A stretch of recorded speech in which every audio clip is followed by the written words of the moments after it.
জন্মস্থান মাশহাদে চিরনিদ্রায় Ayatollah Ali Khamenei. রাষ্ট্রীয় মর্যাদায় লাখো মানুষের অশ্রুসিক্ত বিদায়। যুক্তরাষ্ট্র ইসরায়েল বিরোধী স্লোগান।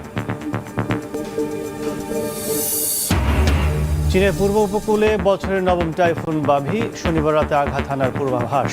উপকূল জুড়ে সর্বোচ্চ সতর্কতায় জাপান। বন্যা ও ভূমিধসে বিচ্ছিন্ন রাশিয়ার দাগেস্তান। যুক্তরাজ্যে লেবার পার্টির শীর্ষ নেতা নির্বাচনের আনুষ্ঠানিক প্রক্রিয়া শুরু। প্রতিদ্বন্দ্বী না দাঁড়ালে চলতি মাসে নতুন প্রধানমন্ত্রী অ্যান্ডি বার্নহ্যাম। লাখো মানুষের অশ্রুসিক্ত বিদায় আর রাষ্ট্রীয় মর্যাদায় জন্মস্থান মাশহাদে চিরনিদ্রায় শায়িত হলেন ইরানের প্রয়াত সর্বোচ্চ নেতা আয়াতুল্লাহ আলী খামেনি। সপ্তাহব্যাপী শোকানুষ্ঠান, ইরান ও ইরাক জুড়ে শোকযাত্রা ও জানাজা শেষে ইমাম রেজা আলাইহিস সালামের পবিত্র মাজারের পাশেই তার দাফন সম্পন্ন হয়েছে। খামেনির শেষ বিদায় ঘিরে মাশহাদের রাজপথে নেমেছিল লাখো মানুষের ঢল। পুরো নগরী প্রকম্পিত হয় যুক্তরাষ্ট্র ইসরায়েল বিরোধী স্লোগানে। শোক, আবেগ আর ধর্মীয় অনুভূতিতে বিদের শেষ অধ্যায়ের সাক্ষী হল মাশহাদ। জন্মস্থানের মাটিতেই ইমাম রেজার পবিত্র মাজারে ইরানের প্রয়াত সর্বোচ্চ নেতা আয়াতুল্লাহ আলী খামেনির দাফন সম্পন্ন হয়। অশ্রুসিক্ত লাখো মানুষের অংশগ্রহণে তার শেষ জানাজার ইমামতি করেন ছেলে মোস্তফা খামেনি। পাশে ছিলেন আরও দুই সন্তান মেইসাম ও মাসুদ। তবে নতুন সর্বোচ্চ নেতা মোস্তফা খামেনিকে সেখানে দেখা যায়নি। প্রিয় নেতাকে শেষ বিদায় জানাতে মাশহাদের রাজপথে নামে মানুষের ঢল। কালো পোশাকে, হাতে ইরানের জাতীয় পতাকা। শোক আর প্রতিশোধের প্রতীক কালো ও লাল পতাকা, প্রয়াত নেতার প্রতিকৃতি এবং বিপ্লবী স্লোগান সম্বলিত ব্যানার নিয়ে শেষ বিদায়ে অংশ নেন লাখো মানুষ। তীব্র গরম উপেক্ষা করে শেষ বিদায়ে অংশ নিতে আসা অনেকেই প্রিয় নেতার কফিনবাহী গাড়ি স্পর্শ করার চেষ্টা করেন। এ সময় যুক্তরাষ্ট্র ও ইসরায়েল বিরোধী স্লোগান দিতেও দেখা যায় অনেককে। এর আগে সপ্তাহ জুড়ে রাষ্ট্রীয় শোক ও শেষ বিদায়ের নানা আনুষ্ঠানিকতার আয়োজন করে ইরান, যেখানে বিশ্বের বিভিন্ন দেশের রাষ্ট্রপ্রধান, সরকার প্রধান ও প্রতিনিধিরা অংশ নেন। এরপর পর্যায়ক্রমে খামেনির মরদেহ নেওয়া হয় তেহরান, কোম ও ইরাকের পবিত্র নগরী নাজাফ ও কারবালায়। প্রতিটি শহরেই অনুষ্ঠিত হয় লাখো মানুষের অংশগ্রহণে শোকযাত্রা ও জানাজা। ইরানি সংবাদ মাধ্যমের দাবি, তেহরানের শোকযাত্রা ছিল দেশটির আধুনিক ইতিহাসের সবচেয়ে বড় জনসমাগমগুলোর একটি। আর ইরাকের পপুলার মোবিলাইজেশন ফোর্সেস জানিয়েছে, শুধু নাজাফেই শোকযাত্রায় অংশ নেন 23 লাখের বেশি মানুষ। গত 28 ফেব্রুয়ারি যুক্তরাষ্ট্র ও ইসরায়েলের হামলায় পরিবারের কয়েকজন সদস্য সহ নিহত হন আয়াতুল্লাহ আলী খামেনি। শেষ ইচ্ছা অনুযায়ী জন্মস্থান মাশহাদের ইমাম রেজার মাজারের পাশেই তাকে চিরনিদ্রায় শায়িত করা হয়েছে। খামেনির জানাজায় মানুষের বিশাল উপস্থিতিকে বিশ্লেষকরা হোয়াইট হাউসের প্রতি একটি স্পষ্ট ভূ রাজনৈতিক বার্তা হিসেবে দেখছেন। তাদের মতে যুক্তরাষ্ট্রের নিষেধাজ্ঞা ও চাপের মধ্যেও এই জনসমাগম ইরানের অভ্যন্তরীণ সংহতি ও প্রতিরোধের সক্ষমতা তুলে ধরেছে। একই সঙ্গে তেহরান বুঝিয়ে দিয়েছে, দুর্বল অবস্থান থেকে নয়, বরং জনগণের সমর্থন নিয়ে তারা যে কোনো কূটনৈতিক আলোচনায় অংশ নেবে। ইরানের সর্বোচ্চ নেতা শহীদ আয়াতুল্লাহ আলী খামেনির বিদায়ী জানাজায় তেহরানের রাস্তা ছাড়িয়ে জনস্রোত আশ্রে পড়েছে মাইলের পর মাইল। পশ্চিমা গণমাধ্যমের দাবি, এটি ইতিহাসের অন্যতম বৃহৎ মানব সমাগম। কিন্তু এই কোটি মানুষের উপস্থিতি কি শুধুই ধর্মীয় আবেগ, নাকি এর পেছনে লুকিয়ে আছে হোয়াইট হাউসের জন্য কোনো বড় ভূ রাজনৈতিক বার্তা?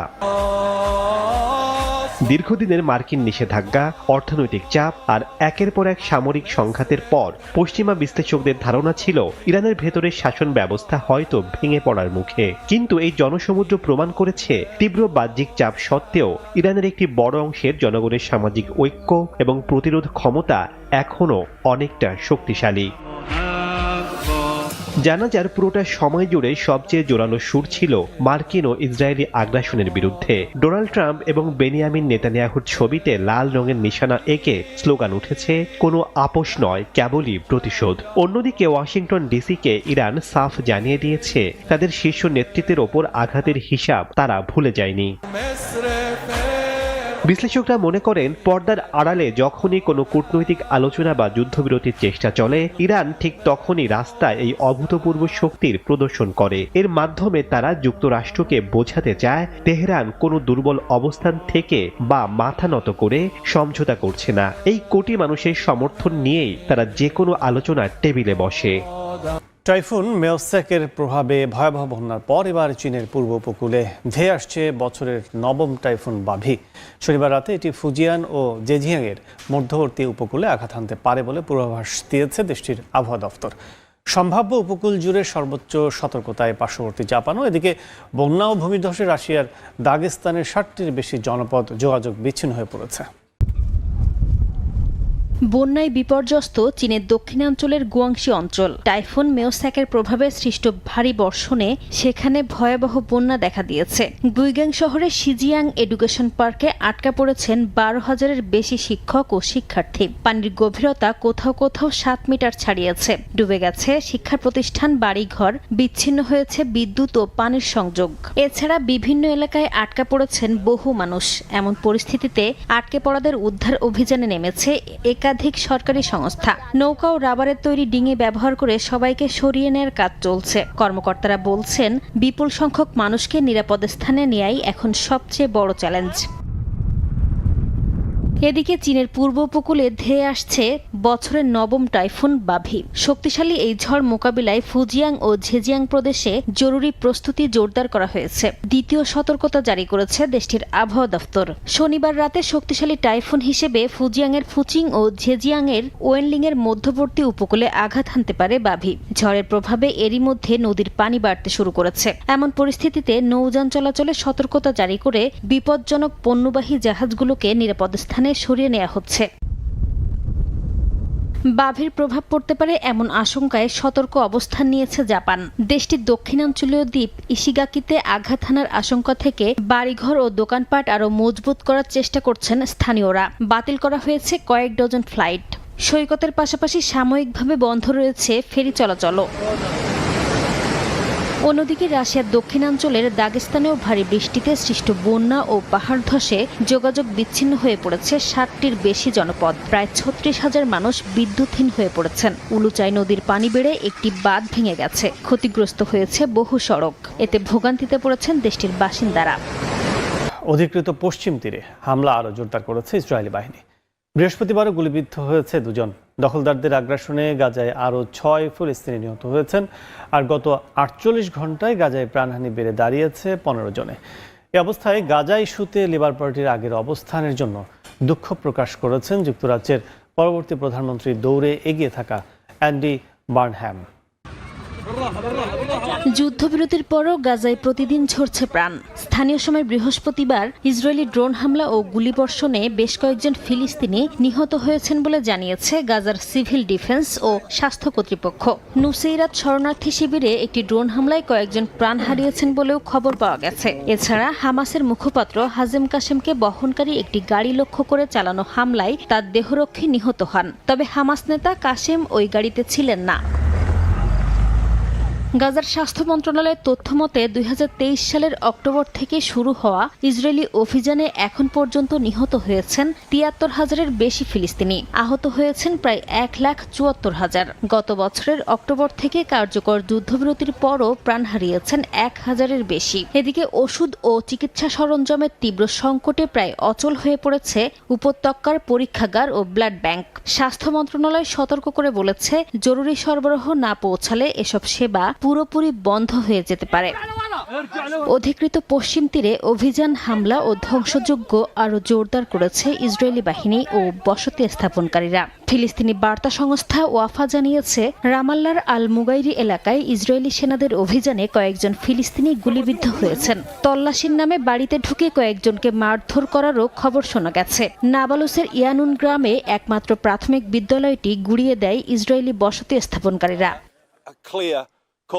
এদিকে গাজায় যুদ্ধ নিয়ে লেবার পার্টির শুরুর দিকের অবস্থানের জন্য দুঃখ প্রকাশ করেছেন যুক্তরাজ্যের পরবর্তী প্রধানমন্ত্রীর দৌড়ে এগিয়ে থাকা অ্যান্ডি বার্নহ্যাম। তিনি বলেন, শুরুতে দলটি সঠিক অবস্থান নিতে পারেনি, তবে ফিলিস্তিনিদের বিরুদ্ধে ইসরায়েল গণহত্যা চালিয়েছে এমন অভিযোগ করতে অস্বীকৃতি জানিয়ে তিনি বলেন, যুদ্ধাপরাধ সংঘটিত হওয়ার অনেক প্রমাণ রয়েছে।